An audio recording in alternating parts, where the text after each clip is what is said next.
Okay, so very good morning to all of you. Today we'll start with the lecture 12. In this lecture, we are going to continue the problem that we had started in the last class. So, shell and tube heat exchanger problem will be continued. So, let's go to the starting of yesterday's class and have a quick recap of the problem.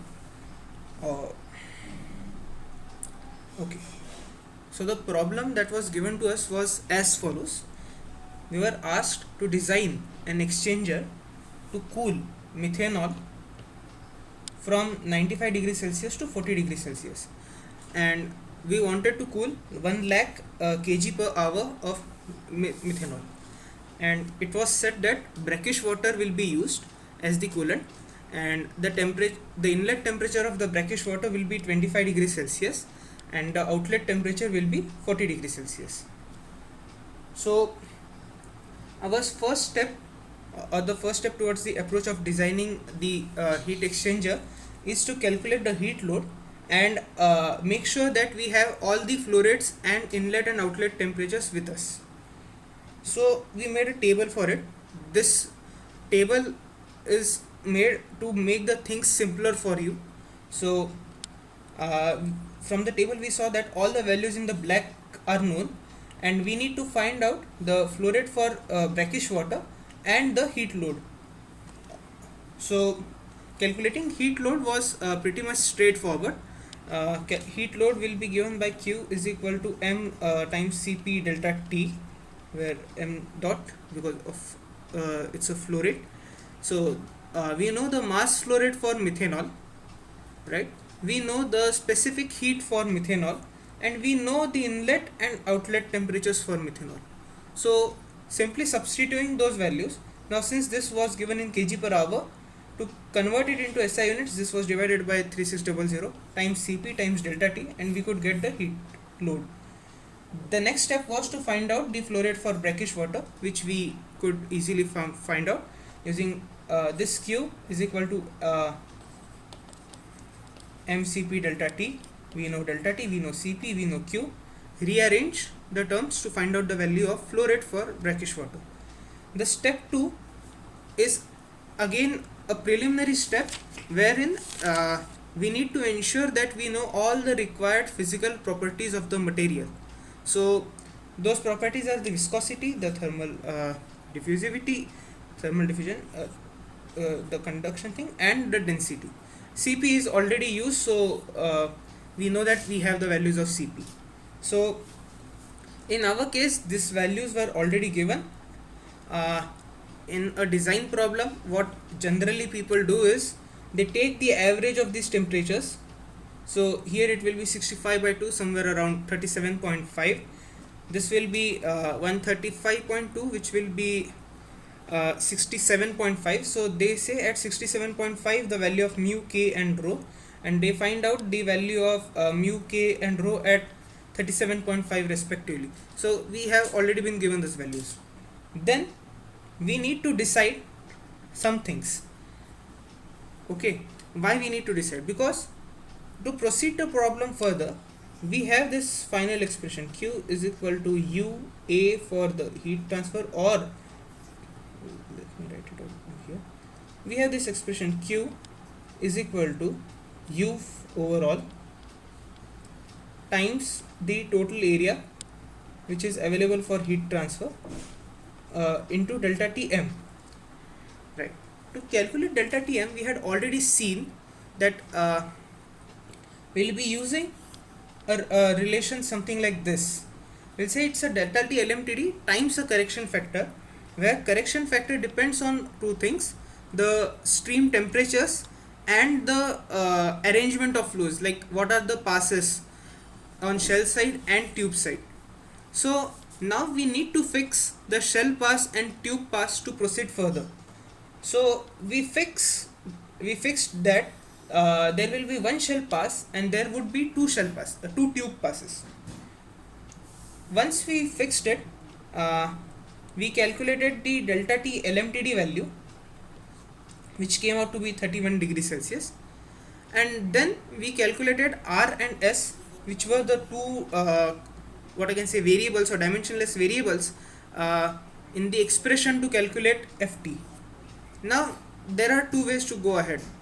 So you use the expression for ft as a function of r comma s for this shell and tube passes, or this particular expression f of r comma s is plotted on a graph, and you simply use this value of r and s on the graph and get the value there, which is pretty much simple while doing manual calculations. Whenever you would be coding something for it, obviously writing expressions will be simpler. So the graph typically looks like this. This graph is called as monogram. So on the x-axis is the value of s, and there are particular lines. So this first line on the left hand side is for r equal to 20, and there are various lines drawn for different values of r ranging from 20 to 0.1. So in our case the r was 3.67 and s was 0.21. So we go back, we see that the dotted line on the graph is roughly a line for 3.67. We drew a perpendicular on x-axis from 0.21 approximately. We took the intersection of the curved line and the bold line and extended it to y-axis and got the value of ft. I mean, this is pretty much straightforward, and I hope you guys must have got it in the last class. And we get the ft to be around 0.85. So we take that ft, multiply it with our delta t LMTD and get the value of delta tm. Now we have this delta tm with us. We have q, which is the heat load or the heat exchanger duty. What we now need is u overall and a total. So as discussed in the 10th lecture, we take a starting point for u. We assume some u. Why? Because u is a function of the geometry or the build, as well as a function of material properties as well. So there will be some limitations on the u based on the material that we are using. Let's say for air the value of u cannot exceed this for the service fluid. If you are using some organic fluids, the value of u for the process fluid will not extend a particular limit.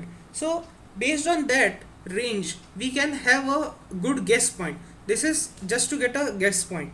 So our process fluid was methanol, okay, which is for which the u range has been highlighted on the slant axis, and our service fluid was brackish water. So that is a type of brine, and the range of that has also been pointed out with a dot on the x-axis. What we need to do is we need to join those points. We take some points, we take a point and we try to take the maximum limit so that our initial guess is good enough to start. So I mean, we take the, even you can go for a medium value. So we got that roughly this u approximate can be around 600. So this line in the middle, okay, just a second, slideshow. Yeah, so this was a guess point for our brackish water, and we said this is the guess point for our methanol. We drew a line and said that this line crosses this estimate overall coefficient this particular axis at 600. So we can take around 600 as a guess value for our calculation. So we said u assumption is 600 watt per meter square degree Celsius. Okay, now we have u, we have delta t. This is not u overall, we have some assumed value of u to give a starting point. Later on we will be calculating area, and based on that area we will recalculate the value of u to check whether the things are matching or not. Alright, so we guessed the value to be around 600. We have calculated delta Tm and we know the Q, required Q. So I can rearrange the terms here to find out the value of required area, a guess value for area, which is what we exactly did over here, and found out that the area for heat transfer is around 275 meters square.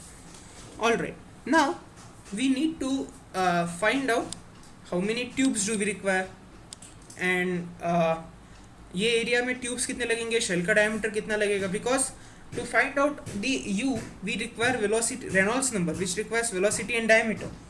Okay, so again when there are too many variables we fix some values, and if that value doesn't work after a point we do a iteration and we change the value.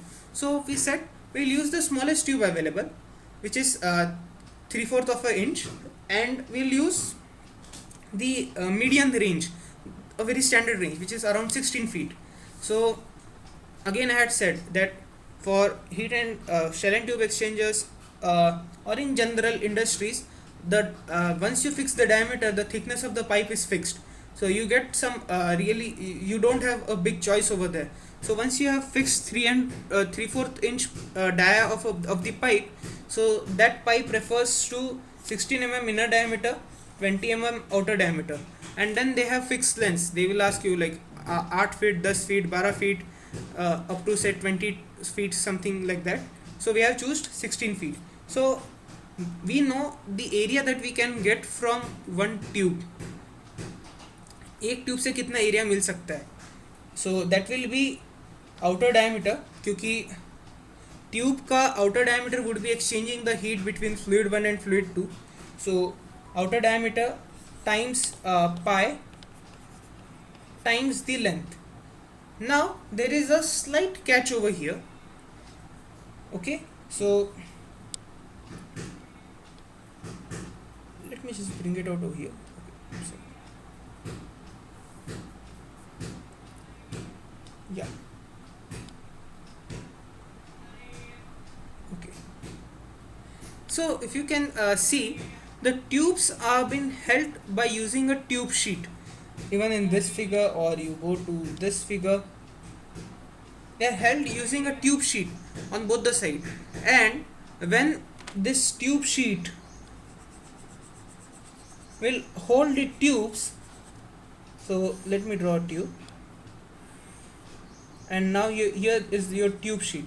Whenever it has hold the tube, this particular area or the length or the fraction of the length that has been covered by the tube sheet won't be available for heat transfer. And when calculating the area that a particular tube can give for heat transfer, this area will be just this length times this dia do.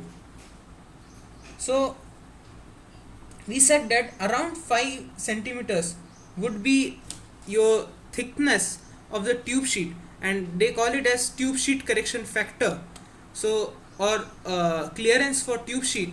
So the total length of 16 feet was around 4.88 meter. We subtracted 5 centimeter, thinking that 1 inch tube sheet on each side has been used roughly, and we did corrections on the effective length.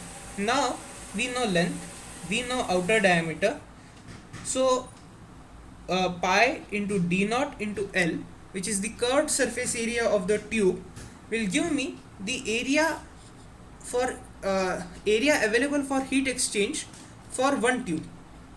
We calculated that, and now we know the total area required. So if I take the ratio of both, I can find out the total number of tubes required.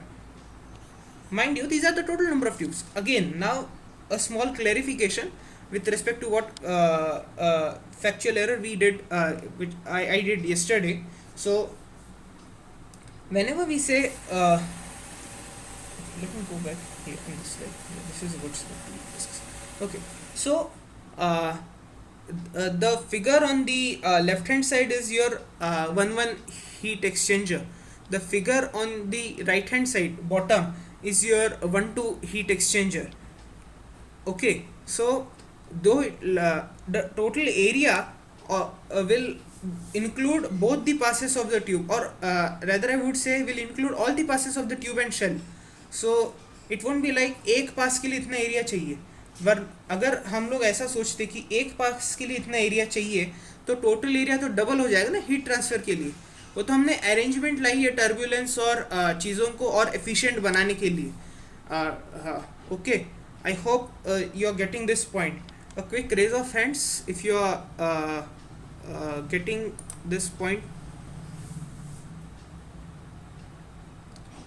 Okay, great. So I hope now this doubt is clarified. So what we have calculated here by taking the ratio of the total area and the area available for heat transfer per tube is the total number of tubes. These are total number of tubes. All right. We'll come to this point a bit later again. Okay, now that we know the total number of tubes, the second thing that I need to know is what is the shell diameter. कितना बड़ा shell चाहिए मुझे to carry out this. So before that, what I do is I just allot the fluids. So brackish water is slightly corrosive, has a fouling nature, so I allot it to the tube side. We have already discussed the design considerations in the 10th lecture. And methanol I assign it to the shell side, right? Then we had seen there are three choices that we have how to arrange the tubes: triangular pitch, the square one, or the rotated square one. And triangular pitch had the best tube packing density. So better the tube packing density or higher the tube packing density, smaller will be the shell diameter requirement. Smaller the shell diameter requirement, less the cost required for construction of material, less pumping cost, maybe that needs to be checked. So but for sure we can say the cost of equipment goes down. All right, so we choose triangular pitch because methanol is not that fouling in nature, and the cleaning won't be a big thing. And we use a standard pitch of 1.25. 1.25 means this pitch, that is the distance between the centers of the two tube, will be 1.25 times the diameter of your one tube, the outer diameter. Alright, so we fixed it. And what we first calculated is the bundle diameter. So what is bundle diameter? Let's say you take all those tubes and stack them together in this triangular arrangements. There will be another tube over here, another tube over here, and like this. So and try to make a bundle. What will be the diameter of the bundle? Or you can see if you take a bundle of sticks together and pack it, the diameter of those sticks packed together is something like the bundle diameter. Here we have introduced some distance and some geometrical arrangement also. So basically this bundle diameter is typically your diameter of the tube sheet, the sheet that holds your tubes in the particular arrangement. So for that I had showed you that the scientists have worked out and created a empirical equation over here, yeah, and have created an empirical equation which requires the total number of tubes, the diameter of the tube, and the other constants of the equation, which are k1 and n1, are have to be taken from the table, wherein you need to choose the pitch type, triangular pitch or square pitch. Rotated square pitch and square pitch are same, I mean in this, but for the case of this particular expression, just that rotated square pitch gives you better cleaning.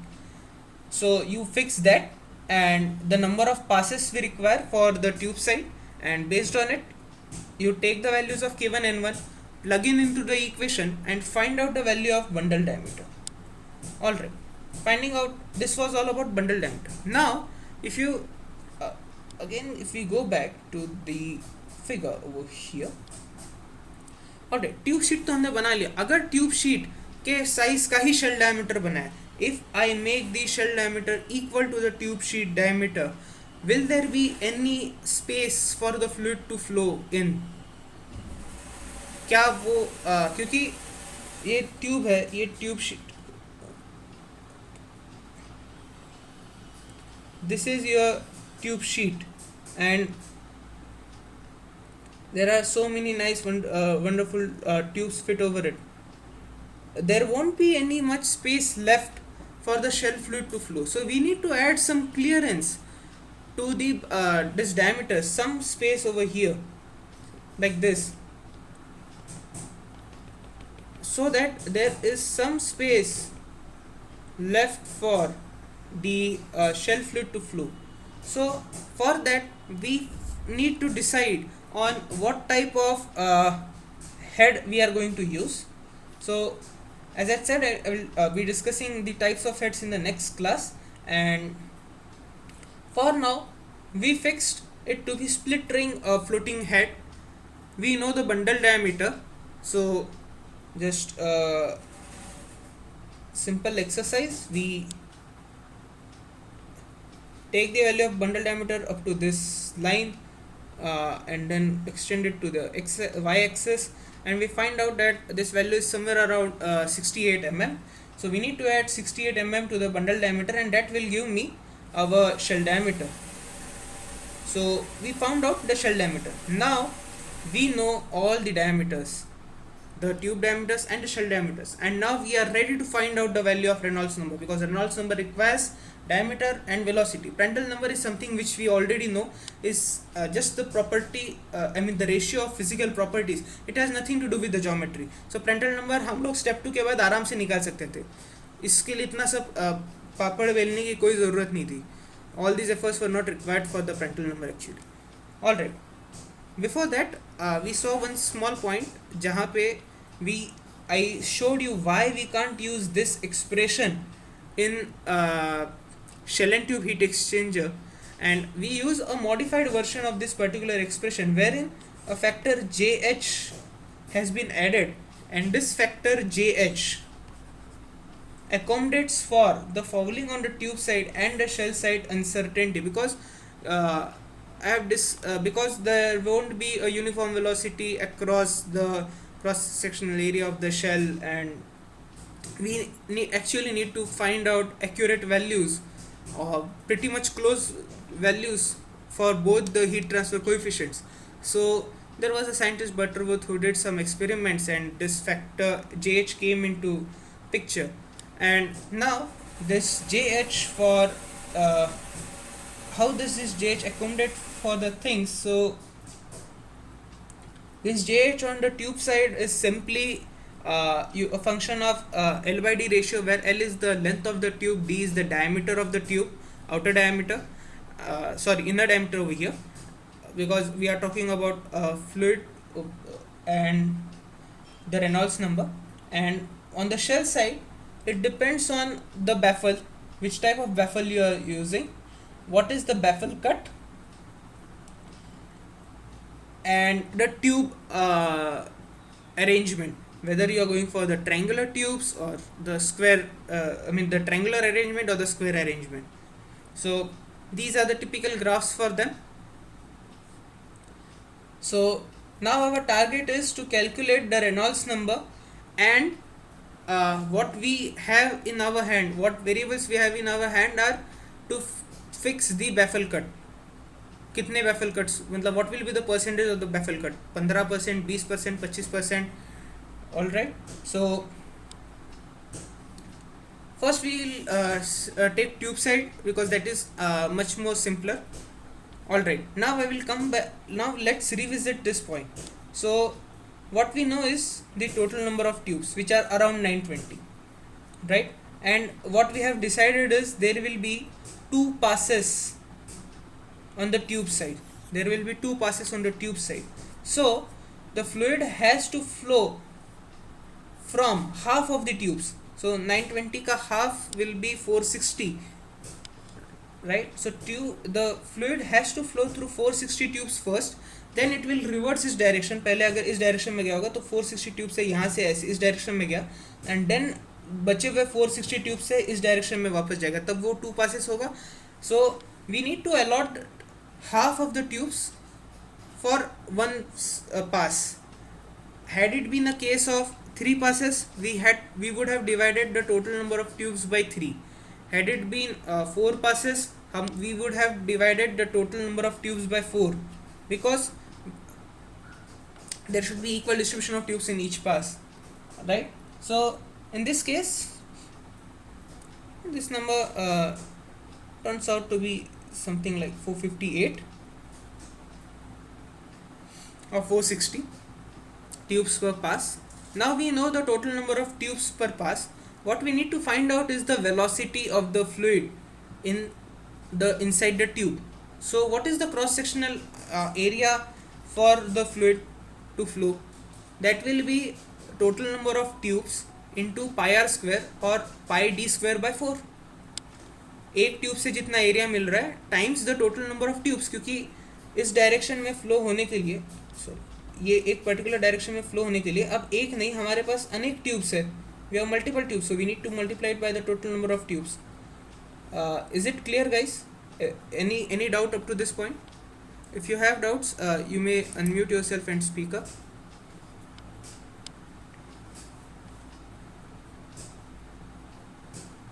Okay, fine. So I get the cross sectional area for the flow.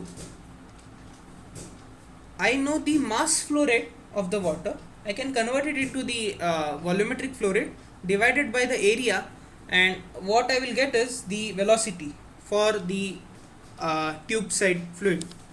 Once I know the velocity, the diameter is known, which is the inner diameter. I know velocity, I know density, I know viscosity. So Reynolds number can be easily calculated. I know Reynolds number, I know Prandtl's number, and I know the L by D ratio, which is around 300. Then what I need to do is I need to go back on this graph and use the L by D ratio and the Reynolds number, which was 1.5 times 10 to the power 4. So this pretty much comes out somewhere over here. Oops.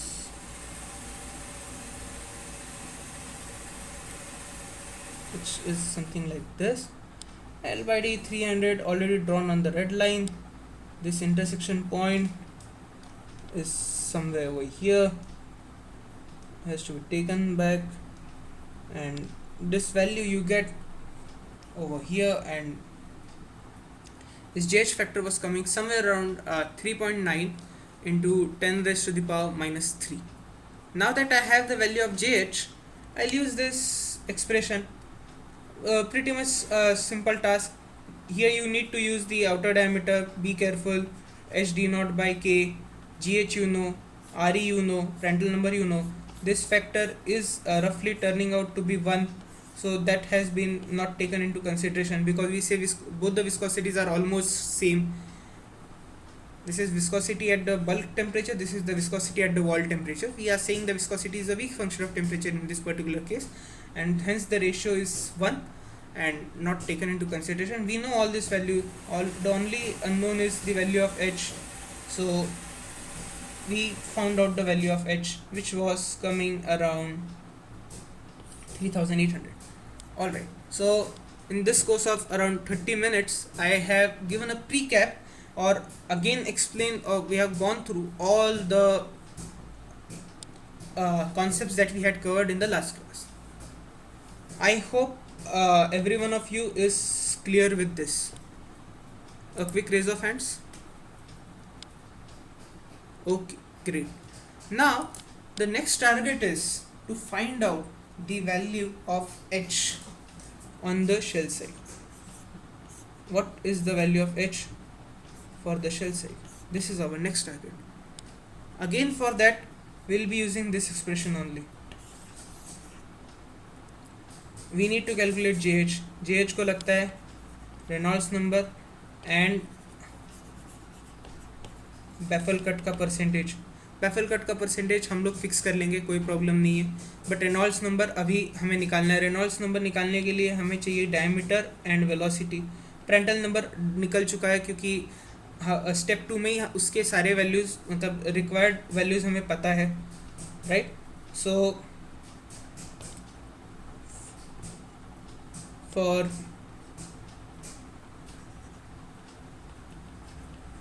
shell side HTC, we need to fix what will be the D for in the Reynolds number and what will be the velocity. Once I know this, I can I need to fix the baffle cut percentage, क्योंकि ये मेरे हाथ में है उसको fix करना. सो what I do is I say 25% of the baffle cut and I close this point. 25% cut has been used. Let's say we use 25% cut. So this is something which I have guessed and said. Okay, यहाँ पे things are okay, clear. But what to do with the Reynolds number? This problem is still unanswered. All right. So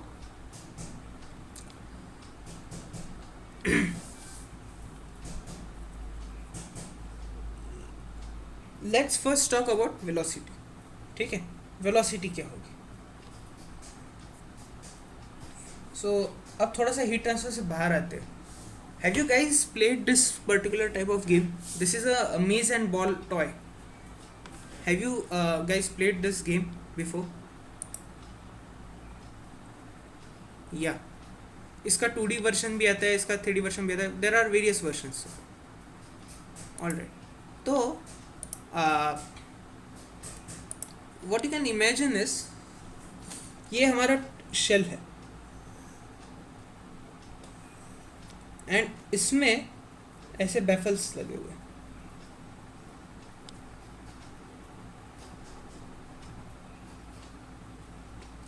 What you need to find out is the cross sectional area, क्योंकि अगर मुझे velocity निकालनी रही तो velocity is the volumetric flow rate divided by the cross sectional area of flow, right?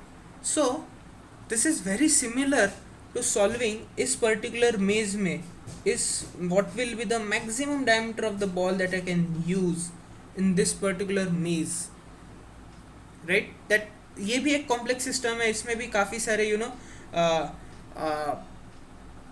Twists and turns होते हैं, but you can always find out a diameter of the ball that can fit in this, the maximum size of the ball that can flow.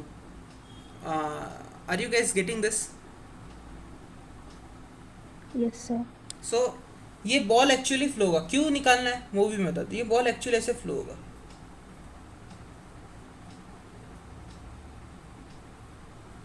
Right. Now you can say कि ये ball जो है, इसका जो cross sectional area है, इसके जगह अगर फ्लूइड होता तो would this cross sectional area of the ball would have been the front of that fluid, right, that area of the fluid जिससे वो फ्लो हो रहा है. And this area is pretty much same through, right. Can we say this area कुछ इस तरह से जो चल रहा है वो this diameter of the ball और the cross sectional area of the ball is nothing but the cross sectional area for the fluid to go. अगर मैं कल इसको यहाँ से कुछ से बंद करके यहाँ से पंप से मैं फ्लूइड डालना स्टार्ट कर दूँ and it has to now go through this maze, तो उस फ्लूइड की वेलोसिटी निकालनी है मुझे यहाँ पे अंदर. तो कैन आई से कि ये बॉल का जो डायमीटर होगा तो पाई डी स्क्वायर बाय 4, या इसका जो क्रॉस सेक्शनल एरिया होगा that will be the cross sectional area for the flow. And if I divide it by the if I divide the flow rate, volumetric flow rate by that area, I can get the velocity of the fluid inside the maze. Praneeth, Saikiran, can you understand this analogy? All right, great. अब हमारे case में ये इस तरह से कुछ baffle के arrangements है, ठीक है. Let me have a highlight. So this color is not visible.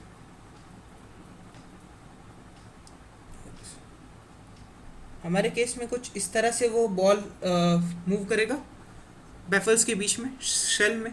And what I need to know is the cross sectional area. So would this cross sectional area be something like this? and then the same area has to go from here to here. I understand कि इधर वाला, sorry, I understand कि इधर वाला, sorry, ये इधर का जो रीजन है, इधर का जो रीजन है उसमें थोड़ी सी कुछ डिस्पैरिटी आएगी, बट मोर और लेस कैन आई से कि वो इस पर्पल का जो मैंने एरिया हाईलाइट किया उस क्रॉस सेक्शनल एरिया से फ्लो हो रहा है. Yes, okay, great. So can I से कि शेल साइड के लिए वेलोसिटी निकालने के लिए can I use this particular area as the cross sectional area? Yes or no? All right. Sai Kiran, Praneeth. Okay, great. So we can use it, right? अब ये cylinder है, right? Shell is kind of a cylinder. तो ये area क्या होगा? Shell diameter times ये जो length है times pi.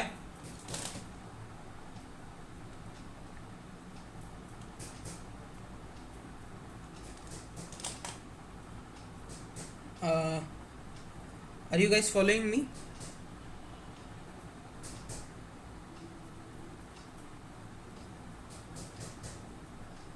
Okay, great. Now let me put out the next complexity that is coming into picture. यहाँ तक तो ठीक था. अगर सिर्फ मतलब ओके सॉरी, अगर सिर्फ यू नो सिलेंडर है एंड सिलेंडर के अंदर ऐसे डिस्क लगाई हुई है, ठीक है, एक सिलेंडर है, सिलेंडर के अंदर तुमने ऐसे पतरे लगा के रखे हैं एंड उसमें से तुम ऐसे वो बॉल का गेम कर रहे हो. Instead of having this nice square you made you took a cylinder pipe and you had those cuts and now you are trying to move that ball through it. Okay, तो उसके लिए तो ये सही था, बट अब इस cylinder के अंदर एक और कॉम्प्लेक्सिटी आ गई. क्या कॉम्प्लेक्सिटी आई? इसके अंदर ये देखो बहुत सारे जी ट्यूब्स भर दिए थे हमने, राइट और नो? हाँ या ना? Yes, okay, great, you got it. तो अब हमें उसको कंसिडर करना पड़ेगा क्योंकि ट्यूब वाला जितना भी फ्रैक्शन होगा वो तो वी कांट यूज इट जी, वो तो हम नहीं यूज़ कर पाएंगे क्योंकि वहाँ से तो फ्लूइड फ्लो नहीं हो सकता है. अब देखो what I then think of is, let me just go back to this. This red line is the diameter and diameter के across can I find out कि कितना percentage of the diameter, what fraction of the diameter is actually available for the shell fluid to flow? Yes, yeah, we can find it out. How? We'll say this diameter is made up of smaller unit. जैसे हम लोग कहते हैं ना crystal, एक crystal unit से बनता है, मतलब मेटल्स जो या फिर जो भी क्रिस्टल्स है वो एक क्रिस्टल मतलब लैटिस स्ट्रक्चर होता है इस टाइप का, और वो उसी के रिपीटेशन से आगे पूरा बना रहता है. तो वैसे ये डायमीटर इन लोगों के कॉम्बिनेशन से बना हुआ है. Tube tube space tube space tube space tube some space tube some space tube some space tube some space, इससे बना हुआ है. तो इफ़ आई फाइंड आउट कि ये ट्यूब स्पेस ट्यूब में अगर मैं इतना डिस्टेंस देखता हूँ, राइट, इस डिस्टेंस में कितना फ्रैक्शन ट्यूब ने खाया है एंड कितना फ्रैक्शन एक्चुअली अवेलेबल है, तो this is the fraction that is available for the shell fluid to flow. Okay, if I find out this ratio will be same for the diameters किसी भी इसके. Do you guys agree और not?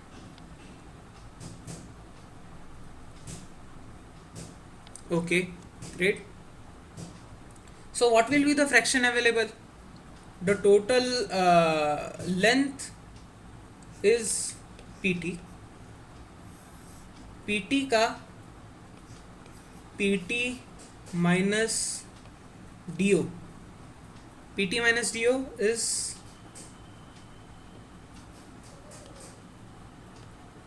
ये distance, the one that is highlighted in yellow, pt minus do is the only distance out of total pt that is available for the shell fluid to flow. So I try to incorporate a correction factor on the diameter. So this is your diameter of the shell,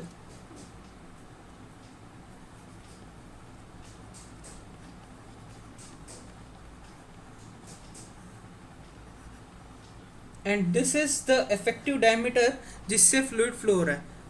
what I'm saying is a fraction, like पूरे इससे तो flow नहीं हो रहा है, एक fraction से ही flow हो रहा है. तो कितने fraction से flow हो रहा है? तो ये this is the fraction.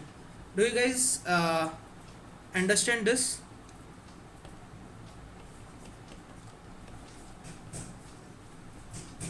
All right, now tell me what will be this length. ये लेंथ क्या होगी? या लेंथ ऑफ शेल? नहीं, ये लेंथ इधर है ना, हमने ये लेंथ क्या होगी? What is this length? ये इधर की length, it's like the length between the two baffles. Baffles, हाँ. जैसे इधर ये होगी द लेंथ बिटवीन और द विड्थ और the distance between the two plates, right? इधर दो बैफल्स के बीच में. So what we now need to fix is the baffle spacing. दो बैफल्स के बीच में डिस्टेंस कितना है, right? So this length is baffle spacing, and in general it is always mentioned to be what fraction of the shell diameter. ठीक है, और it is always mentioned as some fraction of the ds. So most commonly used is 1/5 of ds, most commonly used. So we will go with that. So we take this L to be ds by 5. ठीक है, ये हमने अपनी ओर से assume किया है. ठीक है, ये हमने अपनी ओर से बोला. You can make it to ds by 6, you can make it to ds by 10.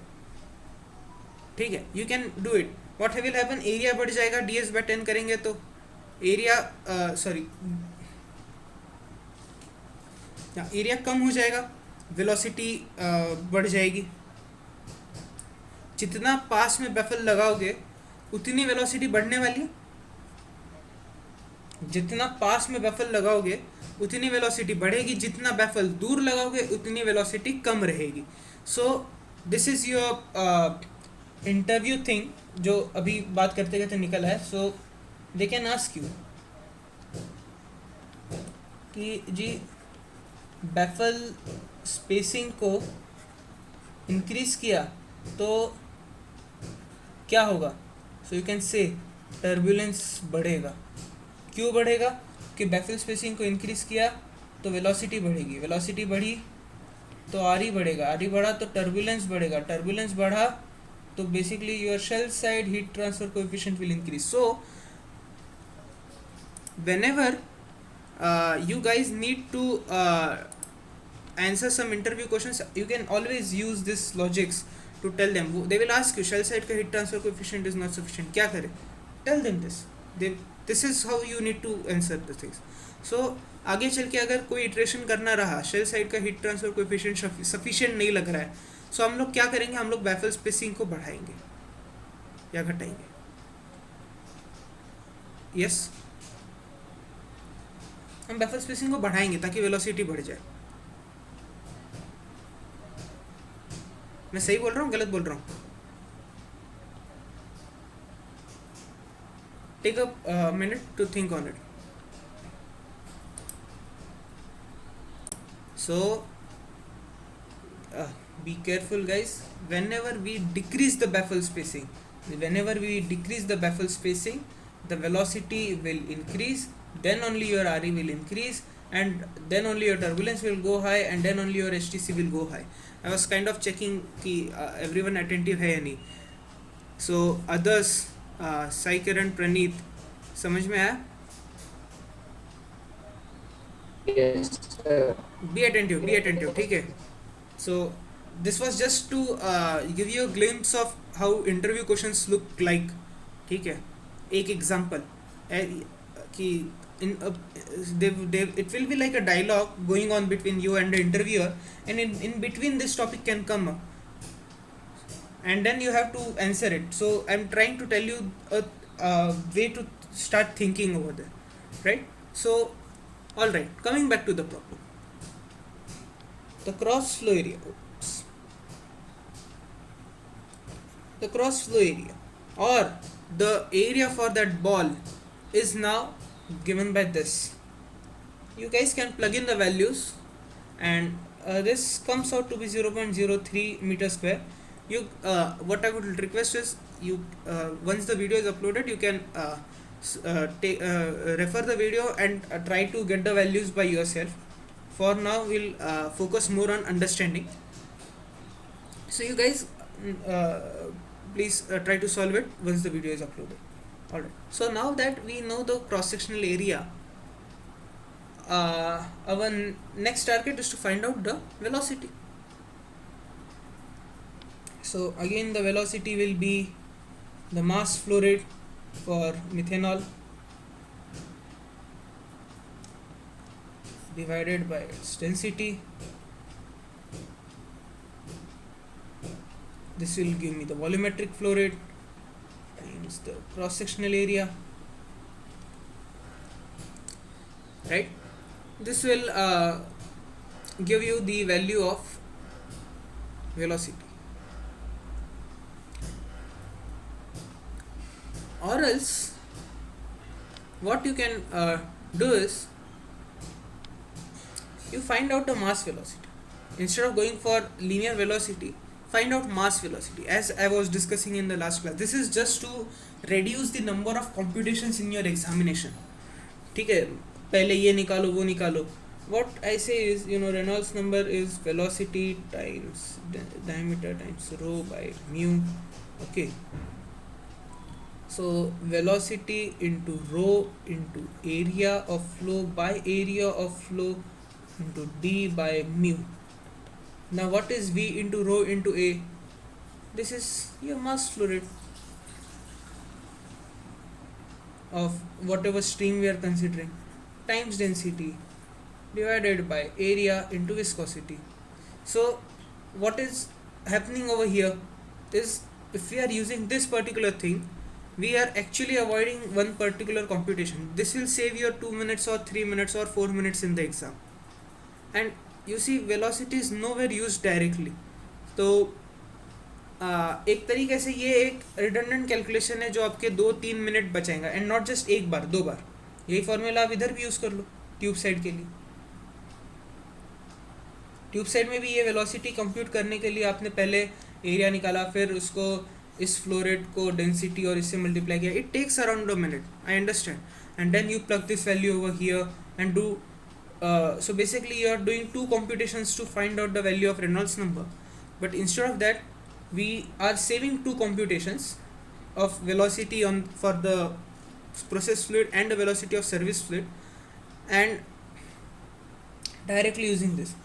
This is just from my side a suggestion for you guys to save a couple of minutes or a couple of computations in the exam, which can actually help you in saving time. क्योंकि सारे values निकालो, then उस value को एक बार तुम cross check भी करोगे सही हो रही है या नहीं हो रही है, एंड देन फिर उसको एक और इक्वेशन में डालोगे. It will take time.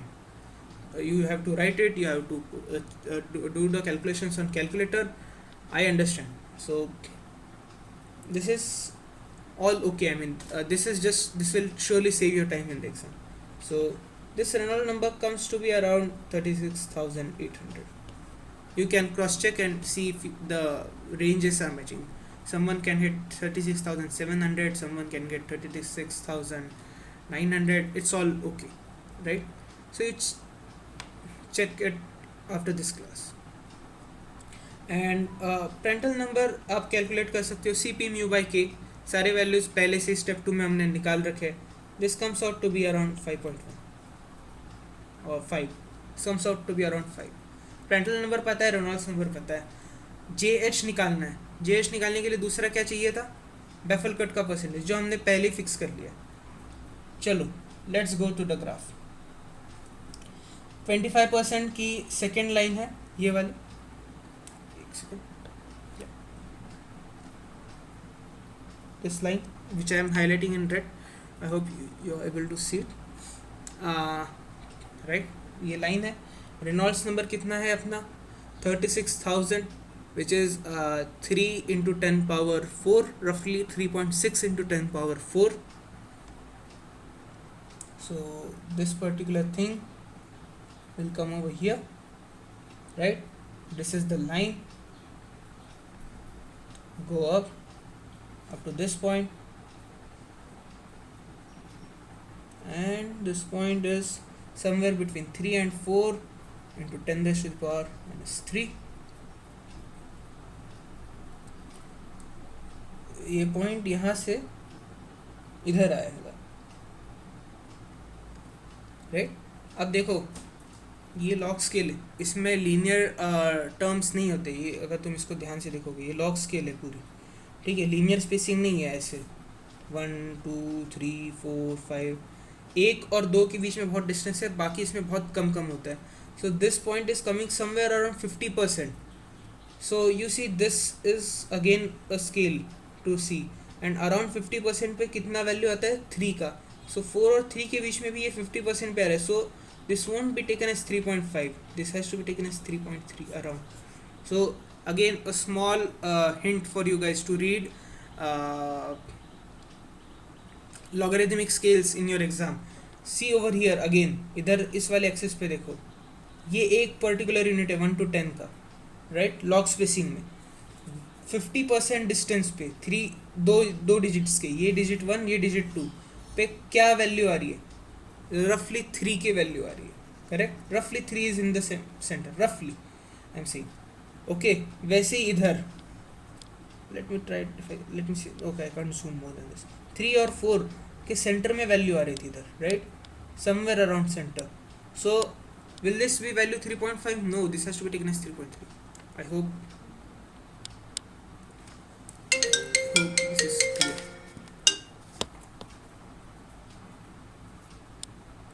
So we got the value of JH.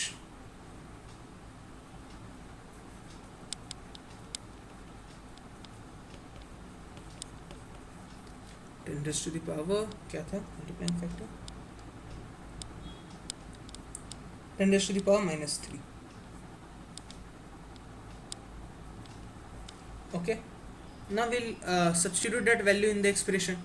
Nusselt number is equal to, so you guys substitute it over there. So H on the shell side will be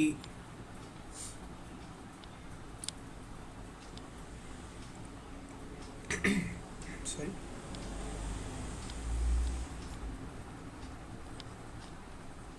times जो भी है ये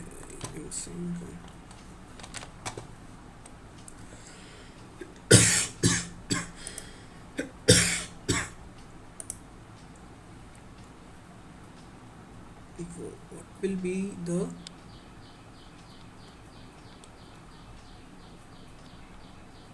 value of D in Reynolds number? Okay, what will be the value of D in Reynolds number? Okay, you have to use the equivalent diameter. Oh, I am sorry.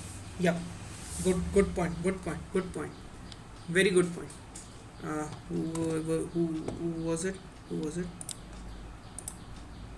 Yeah, Sai-Kiran, very good point. Yeah, I forgot about D. Yeah, so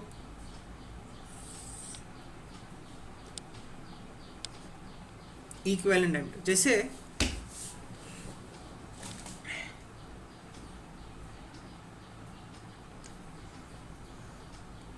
ये double pipe में हम लोग क्या कर रहे थे, हम लोग equivalent diameter was 4 times cross sectional area divided by wetted perimeter निकाल रहे थे. याद है ये वाला? while doing for the annulus region we used to do this. So here we have to use equivalent diameter concept. तो वही tube spacing और उन सब को लेके उन्होंने इक्विवेलेंट डायमीटर के कुछ फॉर्मूलेस बना रखे. You can always follow the same thing 4 times cross sectional area by divide wetted perimeter and derive it. So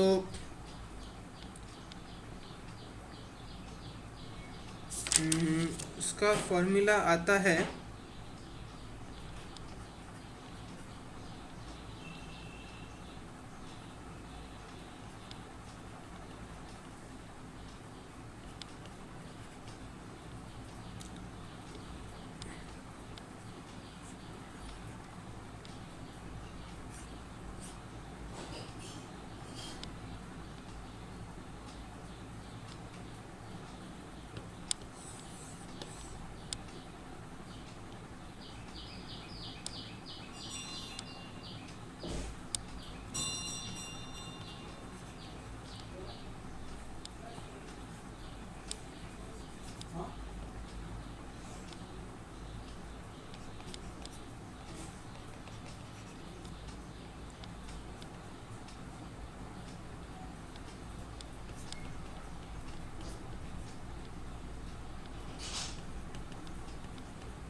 ठीक है. This is the equivalent diameter. The concept is same. This thing यही चीज़ वो जो pitch diameter वाला जो अपना diagram था, sorry pitch वाला, ये वाला कहाँ गया, या ये वाला राइट. इधर ही वो ये सारी चीज़ें लगाते हैं, कितना फ्लो रेट होगा, ये एरिया कितना होगा, ठीक है, कितना एरिया इसने लिया है, वेटेड पेरीमीटर कितना होगा. ओके, सो वेटेड पेरीमीटर ये होगा. They calculate this and then based on it वो ये निकालते. So instead of doing the derivation right now, you guys can try it. If not, I can derive it and show it to you in the next class, the same formula. But the concept is this, it's the same concept जो हमने उधर पढ़ी थी, same है. बस इसमें system complex है तो टर्म्स थोड़े से कॉम्प्लेक्स हो जाएंगे. आप लोग स्क्वायर पिच का ट्राई करके देखो. मैं ट्रायंगल पिच का आपको डिराइव करके दिखाऊंगा. स्क्वायर पिच का सॉल्व करना रिलेटिवली सिंपल है, आप लोगों को तुरंत आ जाएगा स्क्वायर पिच का सॉल्व करना. But this one is a bit tricky, triangular pitch, वो मैं कल आपको derive करके दिखाऊंगा. But you guys try doing it for the square pitch, the same formula is used. ठीक है, 4 times ये. So you have to use this to this value of d, ये value जो भी आ रही, you have to use this. Okay,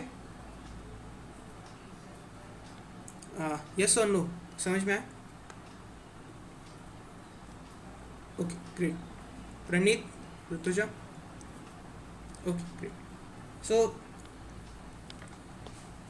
no JH हमको D पता है. हाँ, इसमें एक और चीज़, यही डी आप नसल्ट नंबर में भी यूज़ करो.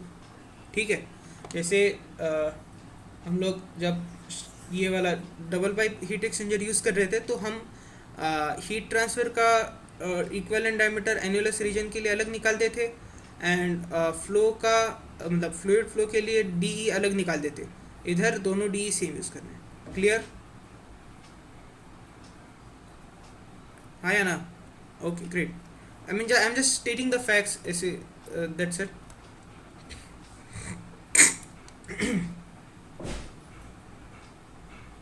So you substitute all the values over here and you get the value of HS to be around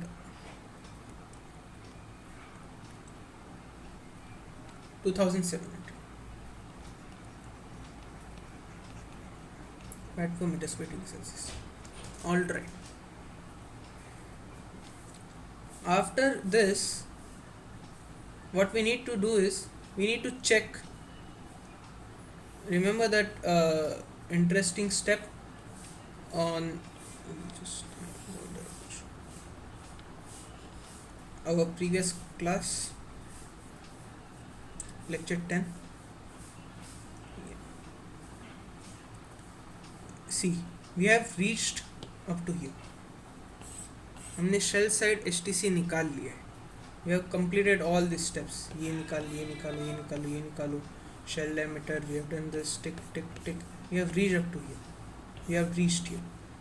The step 10 is to calculate U overall. We'll do this. And what we need to check is whether this value is matching up with your guess value or not. Alright. So for that,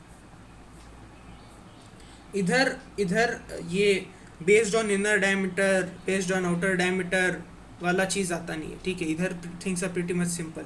वहाँ पे हम लोग जब double pipe कर रहे थे तो there were two phrases, right. Based on inner area, based on outer area, inside area, outside area, दो एरियाज़ के ऊपर करना था. इधर ऐसा कुछ नहीं. इधर प्रीटी मच सिंपल है. Inside area outside area define ही नहीं कर सकते इतने आसानी से. इतने पापड़ बेल के तो हमने मुश्किल से डायमीटर और ये निकाले. It was not so straightforward. We had to do some derivations for it, some small ये. सो इधर वी सिंपली से 1 by u is equal to 1 by hi plus 1 by ho plus the 1 over resistance term for your this pipe thickness. So अब pipe thickness क्या होगी? Interesting question. काफ़ी लोग इसमें गलती करेंगे. पाइप थिकनेस क्या होगी? ID 16 है, OD 20 है. What is the thickness of this pipe? Yes, 2 mm. Very good. 2 mm. 4 mm नहीं करना, ठीक है, गलती से भी. वो डायमीटर से ही है. Very good, very good. All right. So you'll use this value over here. तो this will be your diameter times 10 to the power minus 3 ln of OD by ID times the thickness into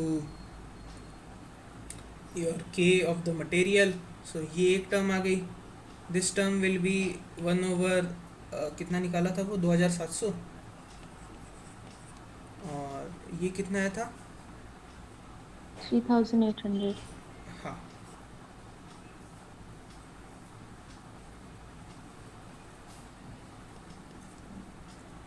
Now you take the ratios of it.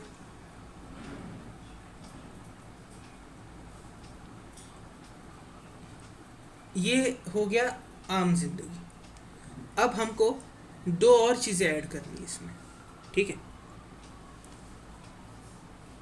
ये तो ठीक है. Now what we have to add is, since last problem में इतनी complexity नहीं थी shell and tube में, I mean double pipe के, बट इस प्रॉब्लम में मैं एक और चीज़ ऐड करने आपको बताने वाला हूँ.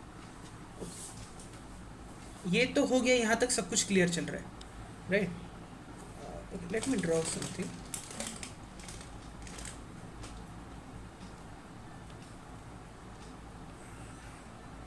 ये ट्यूब है, ठीक है, और इसके अंदर तुम्हारा ब्रैकिश वाटर फ्लो कर रहा है, और इन भाई साहब ने अंदर फाउलिंग कर दी, ये लाल कलर की एक्स्ट्रा थिकनेस ऐड कर दी अपनी. ठीक है, वो काले कलर को खाया नहीं उसने, अपना खुद का चिपकाया उसने. या एक फाउलिंग कर दिया. तो ये फाउलिंग भी एक रेजिस्टेंस की तरह ऐड करना होगा या नहीं करना होगा? ये भी तो एक रेजिस्टेंस है ना. जैसे हीट ट्रांसफ़र होनी है यहाँ से बाहर, राइट. तो एक तो फ्लूइड फिल्म रेजिस्टेंस आ गया, वो तुमने 1/HI में पकड़ लिया, ठीक है. एक तुम्हारे पाइप का थर्मल वाला आ गया, वो तुमने D0 LN by something something times के थिकनेस, वो तुमने, लेट मी राइट इट.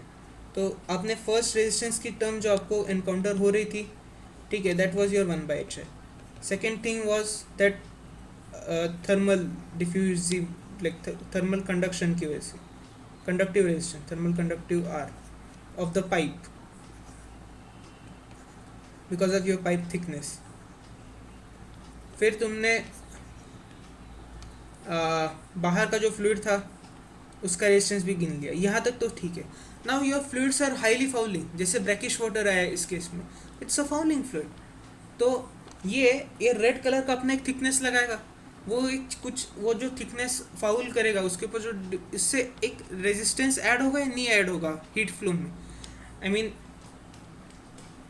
ये साइकिल होगा या Rituja is also saying yes. Praneeth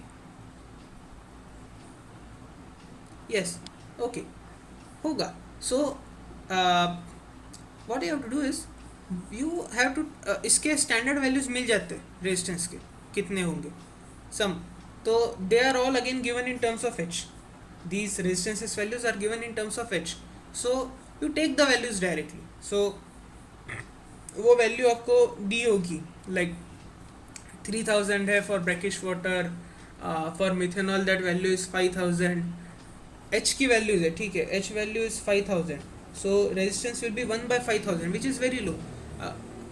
3000 is for yes, someone is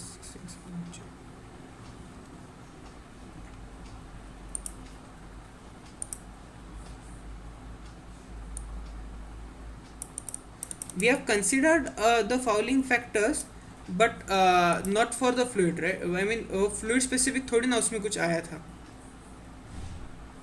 that is to accommodate the complexities involved in the geometry of shell and tube heat exchanger की वो टेढ़ा मेढ़ा ये वो fluid के वजह से जो फाउलिंग होगा वो कहाँ कंसिडर हुआ था. अगर मैं एक हीट एक्सचेंजर आज डिज़ाइन करता हूँ एंड मैं उसमें आज ब्रैकिश वाटर यूज़ करता हूँ और कल मैं उसमें बेंजीन यूज़ करता हूँ, तो उस ग्राफ में कुछ चेंज आएगा क्या? सही.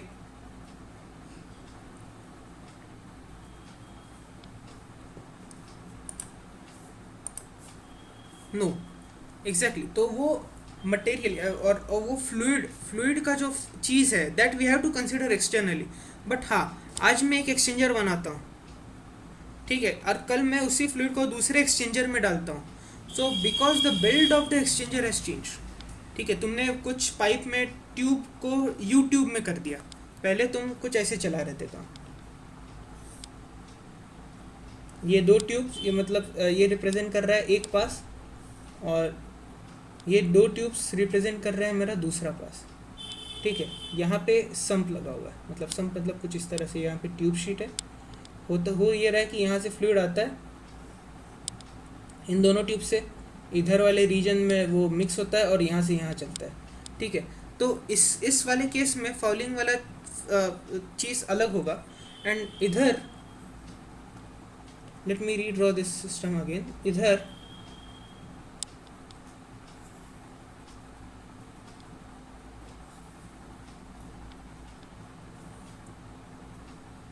I have changed the geometry slightly and made it like this. Now इधर फाउलिंग अलग होगा थोड़ा सा क्योंकि you have changed the type. So ये जो कंस्ट्रक्शन की वजह से जो चेंजेस आ रहे थे वो JH में इंक्लूडेड है. क्लियर? सही. बट अगर मैं इसी एक्सचेंजर में फ्लूइड चेंज करूँ तो this was change of exchanger and इसकी जो कॉम्प्लेक्सिटी वो इंक्लूड हुई उधर और कुछ नहीं. एंड शेल साइड का जो कॉम्प्लेक्सिटी था वो इंक्लूड हुआ शेल साइड के जेएच में. This is for the fluids. ये एक तो जितना बड़ा एच उस मटेरियल का उतना उसका कम रेजिस्टेंस होगा फाउलिंग का, क्योंकि इसका इन्वर्स लेते हैं ना हम लोग. So you need to include that as well. So then once you do that you'll get the final value of u. Oops. Okay, so you have to include those values. I will be providing the values to you in the Google Doc. So you incorporate all those terms, you add it. So this will be 1 by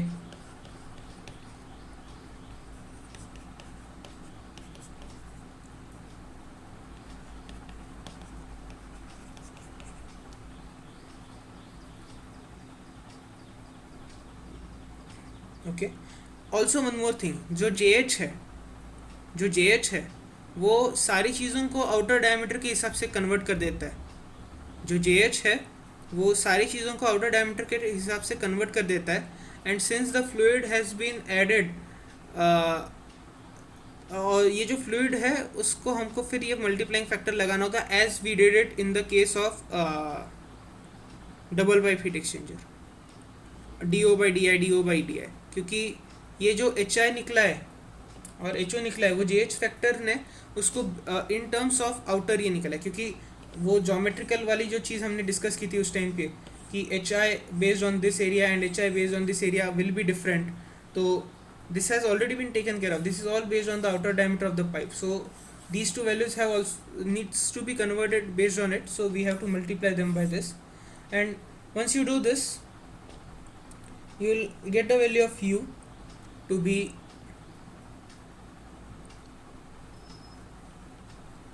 around 700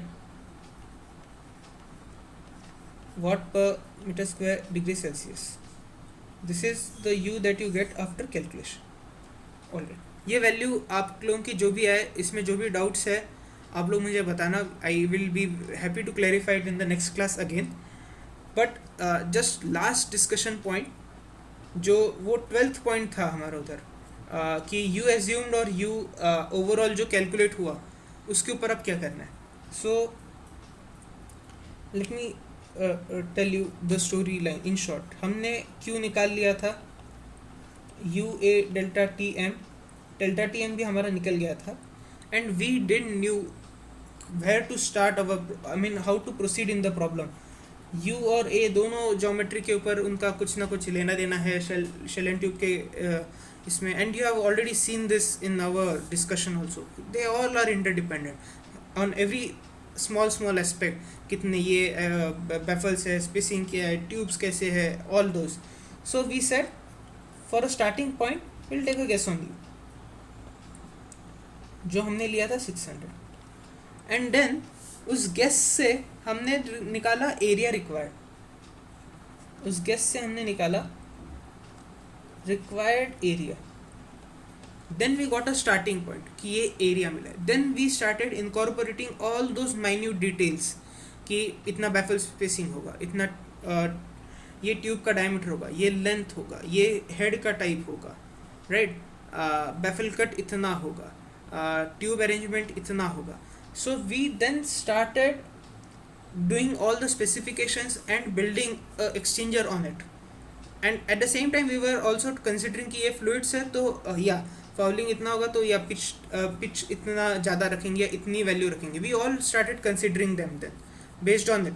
and then इस area को लेते हुए, like taking this as the start point, एक area कि we need to have a heat exchanger which is having this area.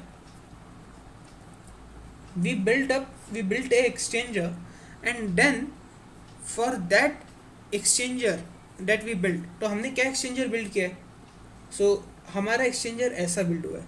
this is 1/2 exchanger with tubes 3/4 inch 16 feet with which are arranged in triangle with a pitch of 1.25 with split head with split floating head type with baffles of 25% cut with the spacing of DS/5. Am I missing something? I don't think so. So I hope I have not missed anything. So basically ये हमने सारे specifications डाल के एक exchanger बनाया. This is the design that we have done. and based on this particular designed exchanger which is giving me this area, this exchanger is having the area required which was calculated over here. We then, which had this area, we then said for given fluids, जिसका for the given set of fluids like methanol and इस exchanger में अगर मैं methanol and brackish water at those flow rates, उनके flow rates and their temperatures अगर मैं incorporate करूँ तो मुझे क्या U मिलेगा. Then I did the calculation. All right, so after doing this calculation, if this U overall that I got from the calculation, if this is greater than U assumed, जो हमारा starting point था, ठीक है, क्योंकि U assumed into A into delta TM was satisfying this. अगर उससे ज़्यादा मुझे U मिल रहा है तो कोई प्रॉब्लम नहीं, it's okay, this exchanger can work we with some slight modifications. What will be the modifications? हम लोग brackish water का flow rate change कर देंगे, as simple as that. हम लोग ब्रैकिश वाटर का फ्लो रेट चेंज कर देंगे, वेरी सिंपल, हल्का सा, क्योंकि उसमें least number of calculations involve है. हम लोग ब्रैकिश वाटर को ये कर देंगे. बेसिकली ब्रैकिश वाटर की जगह हम लोग जनरलाइज कह सकते हैं कि हम लोग सर्विस फ्लूइड का फ्लो रेट या उसका इनलेट आउटलेट टेम्परेचर्स के कंडीशंस को हल्का सा ट्वीक कर देंगे. एंड इन दो ही ऑप्शंस को यूज़ करते हैं इंडस्ट्री में मैक्सिमम टाइम्स. हम उनको थोड़ा सा ट्वीक कर देंगे and we will get will modify the U और delta T. if this has been changed, then that will modify the delta TM and our exchanger will match the exact requirements. But we don't need to change anything on the build. This is what industry says. आप build को क्यों change कर रहे हो? आप हल्का सा flow rate change कर लो या इनलेट आउटलेट टेम्परेचर, क्या फ़र्क पड़ रहा है? 25 का इनपुट वाला वाटर 35 डिग्रीज में बाहर निकल रहा है तो, क्योंकि या फिर 35 की जगह 30 डिग्रीज के ही टेम्परेचर से बाहर निकल रहा है तो डेल्टा TM थोड़ा सा एडजस्ट हो जाएगा फ्लो रेट के साथ साथ. और बाकी आपको तो आपका प्रोसेस फ्लूइड इंपॉर्टेंट है ना. मिथेनॉल आपको 40 डिग्री सेल्सियस पे आउटपुट चाहिए एट दिस फ्लो रेट, वो आपका मेंटेन हो रहा है. हम सर्विस फ्लूइड को हल्का सा ट्वीक कर लेंगे, उसका फ्लो रेट और उसका टेम्परेचर कंडीशन, मतलब इनलेट आउटलेट टेम्परेचर थोड़ा सा चेंज हो जाएगा. We are not more concerned with कि वो फ्लूइड 40 डिग्री सेल्सियस पे ही बाहर आना चाहिए, नहीं. हमें we are more concern with methanol should come out at the given outlet temperature and we are concerned with, we want to cool this much amount of methanol. So if this is the case where U overall has come out to be greater than the U assumed, okay, we say that the design is good enough, koi problem nahi. But if your U overall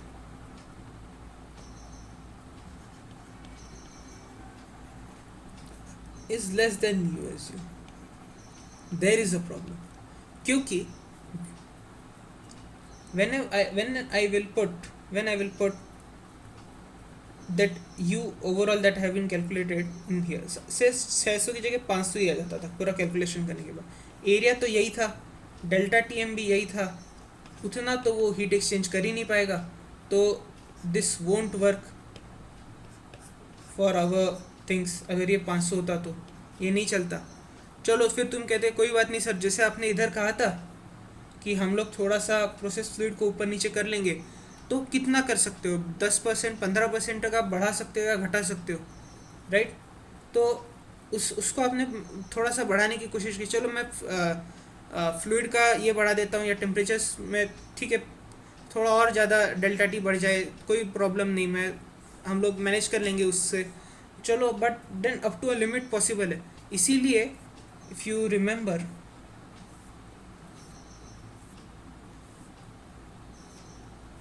so many pages, huh? We have literally done some heavy stuff.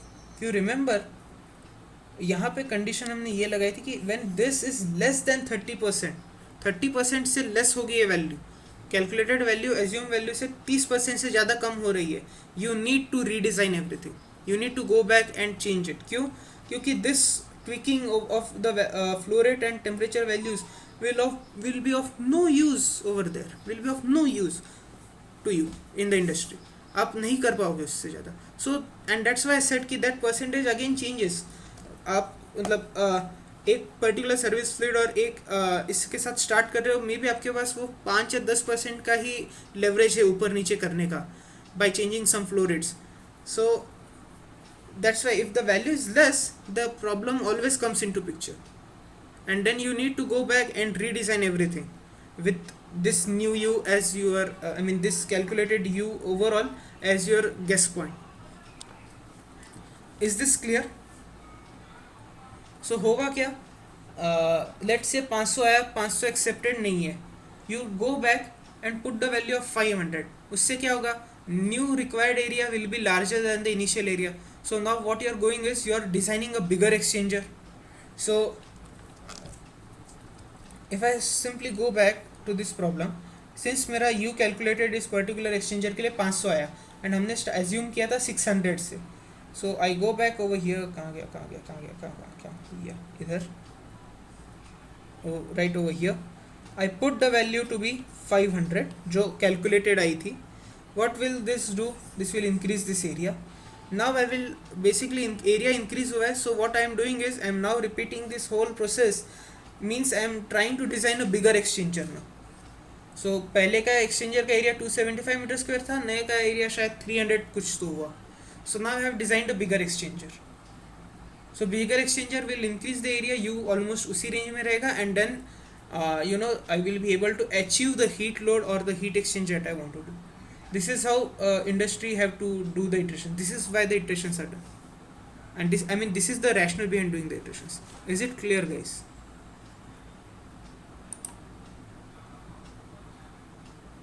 All right. So with this we conclude our discussion on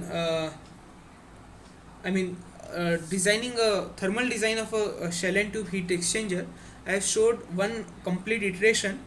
I will request you all to go back and go through these steps again, try to solve them. This will give you a clearer idea of how all the calculations are done. If this question is asked in your exam, you will be able to solve it easily. If you have taken this course, credited it, and at the same time try to think on those points, think on those lines. Like I showed one example, what happens if we reduce the baffle spacing, right? Now what you can do is in our lecture, wherever I have highlighted in blue, like we have now fixed baffle cut percentage, some things in red, this is split ring floating head type. Okay, this red thing I have highlighted in red because I will be discussing it. You don't need to think of this, but rest all the things like over here, what will happen if I increase the shell pass and tube pass. All these things you have to think and tell me, what will happen if you are increasing the shell passes on the overall heat transfer coefficient. What will happen to you? Will I be able to achieve it? So basically all things over here, right? To summarize this, the triangle pitch, what happens if I go from triangle pitch to the square pitch? What happens if I go from split head to some other head? This is what I will be covering, so you don't need to worry about it. What happens if I change the baffle spacing? I have already given you idea of it. What happens if I change this? What happens if I change this? And if you are, and this will help you actually in preparing yourself for the interview. So in the interview they will ask you this. So I want to increase the U, so what should I do with baffle cut? What will happen if I increase the baffle cut? What will happen if I decrease the baffle cut? Or they say a shell side HTC is dropping, it's not being maintained properly. What could possibly a reason for this? And then you using these things, you would be able to answer that question. We'll be taking some of these questions in the next upcoming classes, where you will get an idea. But again, those questions are not comprehensive. I mean, they are not covering all the aspects. They are representative examples for you. So it's always good to go back home and try to work out on these problems yourself. This will develop your thinking ability for answering those questions in the interview, because there will be a lot of cases coming to you in the interview which would look like new cases to you. But if you have done some practice, you would be surely able to ace the interview and get the job of your dream. With then, I conclude today's lecture. Thank you.